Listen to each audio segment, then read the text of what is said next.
Hello everyone, welcome back.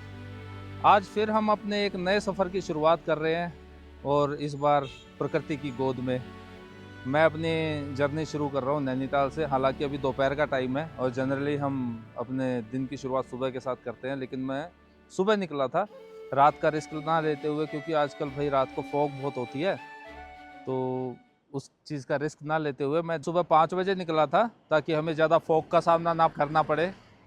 लेकिन भाई शुरू में तो ज़्यादा फॉग नहीं मिली, लेकिन बाद में तो हालत इतनी ख़राब हो गई। 30-40 की स्पीड में मेरे को करीब 11 बजे टारगेट था नैनीताल पहुंचने का, और अभी 1 बजे के आसपास का टाइम हो रहा है। हालांकि नैनीताल यहाँ से 9 किलोमीटर दूर ही पड़ता है। पीछे हमने ये खुरपा ताल देखी, फिर अभी ये सरिया ताल यहाँ से 1 किलोमीटर ही है। और एक आपको मेन बात बता दूं, ज़्यादातर लोग आते हैं जो कि गूगल जो मैप दिखाता है ना, रुद्रपुर की तरफ से, बिलासपुर रुद्रपुर हल्द्वानी होते हुए, और मैं आता हूँ बाजपुर की तरफ से। उसके दो फायदे हैं। एक तो ये थोड़ा सा छोटा पड़ता है, और जो आप अगर उस तरफ से आएंगे ना तो वहाँ पे 500 रुपये टैक्स लगता है, ग्रीन टैक्स के नाम पे, जो कि बहुत सालों से, मैं 16-17 साल से यहाँ पर आ रहा हूँ, तो हमेशा जो टैक्स लगता है ना, इधर से आने में ये फ़ायदा होता है, ये काला ढूंगी की तरफ से बाजपुर और काला ढूंगी होके, कि वो टैक्स मेरा बच जाता है। और एक ये जो मेरे पीछे आप ये रास्ता देख रहे हैं, ये इसको रूसी बाईपास बोलते हैं। अगर आप बाई चांस हल्द्वानी की तरफ से भी आ रहे हैं ना, तो जौलीकोट बल्दिया खान पार करने के बाद ये लेफ़्ट साइड में रास्ता कटता है, तो उससे भी अगर आप इधर आ जाएंगे तो यहाँ से फिर 9 किलोमीटर नैनीताल पड़ेगा। इस तरफ से जाने पे कोई टैक्स नहीं, ये लॉजिक समझ नहीं आया। अगर उस तरफ से आप एंटर होते हो तो टैक्स लगता है, इस तरफ से नहीं। और पार्किंग भी सबसे पहले इधर ही पड़ेगी। आप उधर से भी आते हो तो घूम के आपको पार्किंग के लिए इधर ही आना पड़ेगा। बाकी भाई बहुत नीट एंड क्लीन एनवायरनमेंट है फिर से।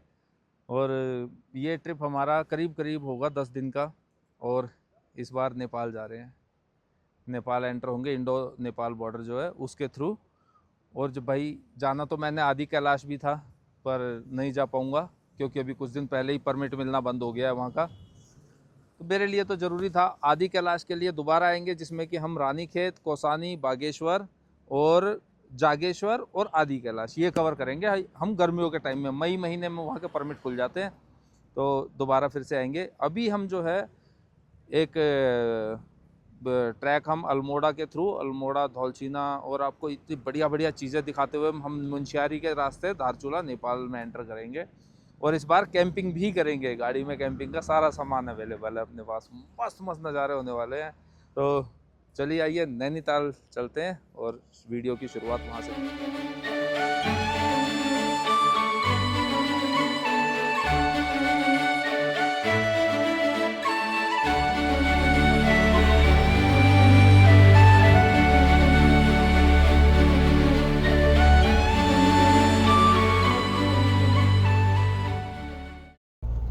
तो भाई कुछ एक बेसिक सी चीज़ें मैं आपको बता देता हूँ यहाँ के बारे में। जैसे नैनीताल का जो है ना, लोग आते हैं, नैनीताल क्यों बोला जाता है, शायद कुछ को पता हो कुछ को नहीं पता हो। एक्चुअल में यहाँ 9 लेक है। तो जो मेन तो ये मैंगो लेक, जो मैंगो लेक क्यों बोलते हैं, नैनीताल की जो नैनी लेक है ना, वो मैंगो के शेप में दिखती है अगर ऊपर से आप देखोगे तो एक तो ये मैंगो लेक, एक सरिया ताल, खुरपा ताल, भीम ताल, सूखा ताल, ऐसे करके ना 9 ताले हैं। 9 तालों को मिला जुला के ये एक नैनीताल जगह पड़ेगी, और ये जिला भी है यहाँ का। दूसरी बात ये है कि कुछ एक मेन पॉइंट्स हैं यहाँ पर घूमने के, जैसे टिफिन टॉप बोलते हैं, चाइना पीक बोलते हैं, और जू है एक।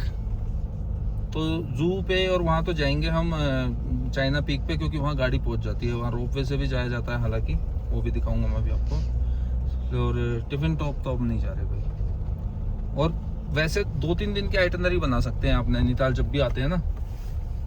यहाँ पर घूमने के लिए बहुत सारी जगह हैं, और जैसे नैनीताल से आप बोर हो जाते हैं तो उसके बाद आप जा सकते हैं यहाँ से। डोकाने वाटरफॉल है, रानीखेत भी है पास में, कैची धाम यहाँ से, जो कि आजकल भाई बहुत मान्यता हो गई है उसकी, तो कैची धाम काफ़ी लोग जाना पसंद करते हैं, वहाँ भी जा सकते हैं। बनाने को तो आप कितना मर्जी शेड्यूल बना दो, पर लेकिन अगर 2 दिन के लिए आप आ रहे हैं ना, तो एक दिन आप नैनीताल एक्सप्लोर करो और दूसरे दिन के लिए आप कैची धाम और डोकाने वाटरफॉल चले जाओ, आपका ट्रिप सफल हो जाएगा।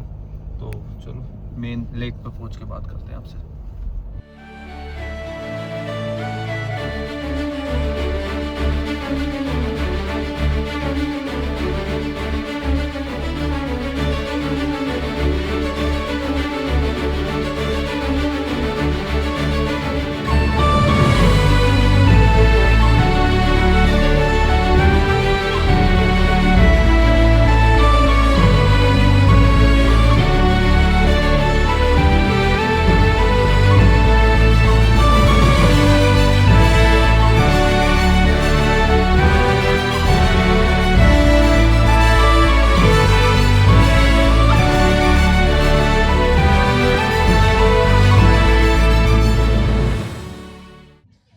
भाई कहते हैं ना सिर मुंडाते ही ओले पड़े, तो वो बात सही हो गई। थोड़ी देर पहले ही मैं बता रहा था कि भाई यहाँ पे कोई टैक्स नहीं लगता अगर इस तरफ से आएंगे तो, लेकिन जो सेस टैक्स है ना जो अभी उत्तराखंड में लागू हुआ है वो यहाँ लगने लगा है अभी। वो हर गाड़ी के हिसाब से अलग अलग है।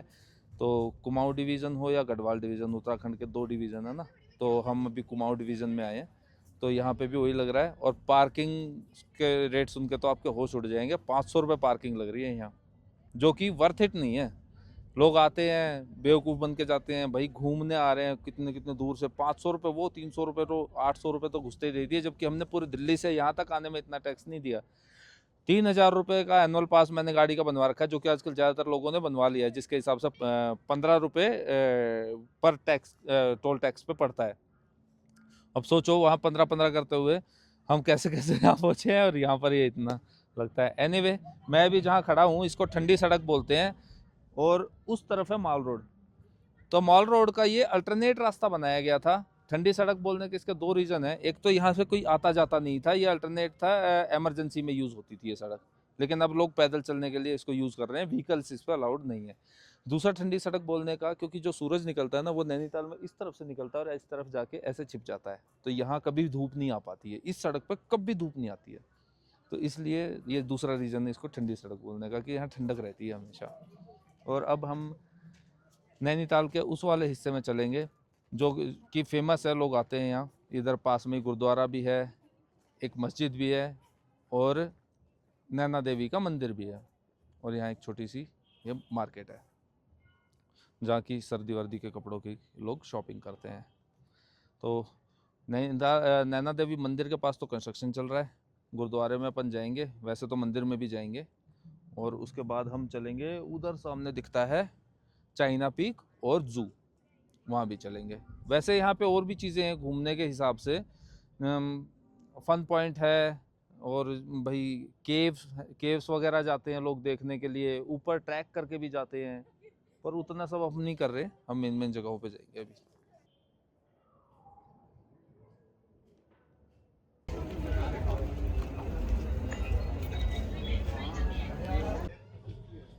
तो भाई मंदिर के अंदर हमने दर्शन तो कर लिए हैं नैना देवी मंदिर में, लेकिन हमने अंदर की कोई वीडियो नहीं बनाई, क्योंकि यहाँ देखो ये साफ साफ लिखा हुआ है कि वीडियोग्राफी फोटोग्राफी अलाउड नहीं है अंदर। और बनानी भी नहीं चाहिए भाई, आप जिस काम के लिए आए वो करो। और नैना देवी के ये बाहर से यहाँ से दर्शन हो जाते हैं, स्क्रीन पे चलता रहता है लाइव उनका। सही है ये भी।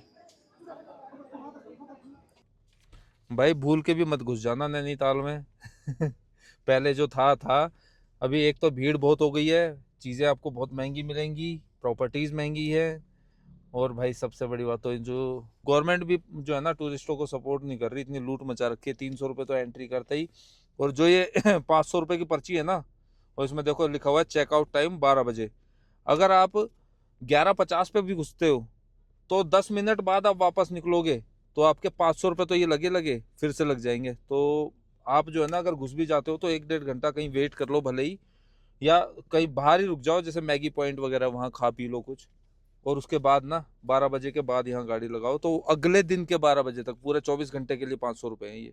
लेकिन अगर आप 11:50, 11, 11:30 बजे भी घुसते हो ना और निकालने लगोगे गाड़ी आप 12 बजे के बाद, तो भाई ये फिर से लगेंगे चार्जेस। सोचो 1000 रुपये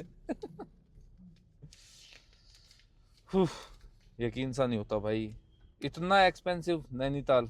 बस ये है कि दिल्ली के सबसे पास पड़ने वाले हिल स्टेशनों में से ये एक है, और अच्छा भी है वैसे देखा जाए तो। लेकिन भाई वर्थ इट नहीं है, लूट मचा रखी है खाम खा की। भाई वैसे तो आपको लगभग लगभग हर हिल स्टेशन पे मॉल रोड ज़रूर मिलेगा, क्योंकि अंग्रेज़ लोग बनाया करते थे इसको। लेकिन नैनीताल वाले मॉल रोड की खास बात क्या है कि यहाँ पर 2 रास्ते हैं। अब यहाँ पर क्यों बनाए गए थे ये 2 रास्ते? ये जो नीचे वाला रास्ता है इस पे इंडियंस चला करते थे और इस पर वो फॉरेनर्स चला करते थे। ये रास्ता थोड़ा नीचे को है और ये वाला ऊपर को है, ये भेदभाव था। लेकिन यहाँ पे बैठ के भाई लेक को देखने में ना अलग ही मज़ा आता है।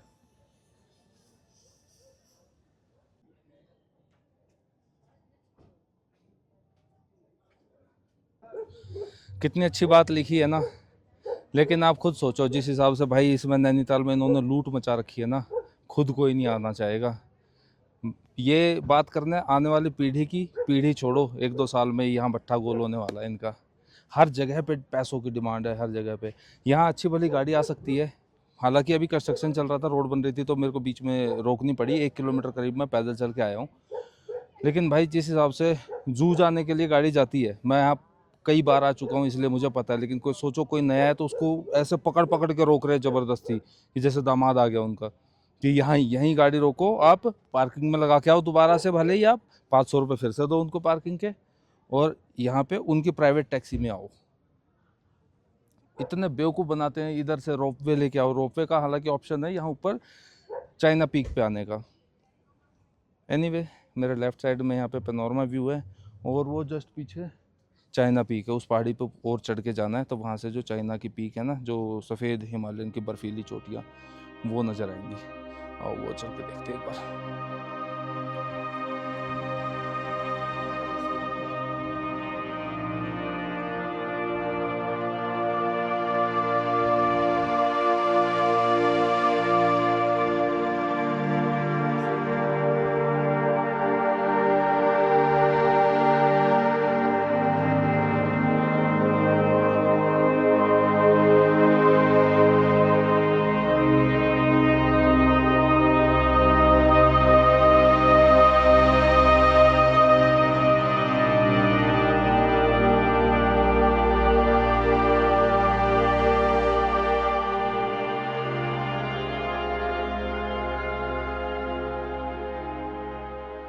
देखा भाई, है ना शानदार नज़ारे।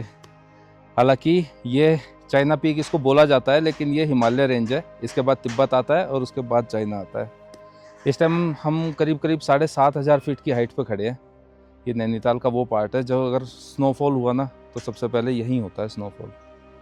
बाकी मॉल रोड वगैरह पे बाद में होता है।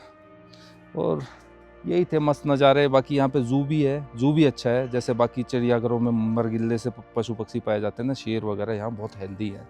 शायद या तो एनवायरनमेंट अच्छा है उसकी वजह से, या शायद खाने पीने को इनको जंगली जानवर ठीक मिल जाते होंगे यहाँ पे। बाकी मैं रुक नहीं रहा नैनीताल में। आज का हमारा सफ़र यहीं तक था। मैं आगे ना जू जा रहा हूँ, और 1-2 जगह और थी, वहाँ भी नहीं जा रहा, क्योंकि भाई जगह जगह पे यहाँ ना लूट मचा रखी है। नैनीताल से जितना जल्दी एग्जिट कर जाओ ना, उतना बढ़िया। कल का मेरा प्लान ऐसा है कि मैंने जाना है कैची धाम और अल्मोड़ा। तो मैं सोच रहा हूँ कैची धाम के आसपास ही कहीं रुकूँ मैं, ताकि सुबह सुबह दर्शन करके ना आगे का सफ़र हमारा थोड़ा सा इजी हो जाए। इसलिए नैनीताल में रुकने का मन नहीं है, क्योंकि यहाँ होटल वालों ने भी भाई सेम लूट मचा रखी है। उनको लगता है कि कोई पैसे देने वाले बंदे आ गए, और इसके जब तक घर के बर्तन ना बिक जाए ना, तब तक निचोड़ लेना है इस बंदे को। अपने बस की नहीं भाई इतना बेफिजूल खर्ची करना। तो यहाँ से निकलते हैं। आगे का प्लान मैंने आपको समझा दिया है। इस उत्तराखंड सीरीज़ को मैंने अभी तक कोई नाम नहीं दिया है, आपको अगले वीडियो में पता लग जाएगा। कोई इसको एक प्यारा सा नाम दे देते हैं इस सीरीज़ को।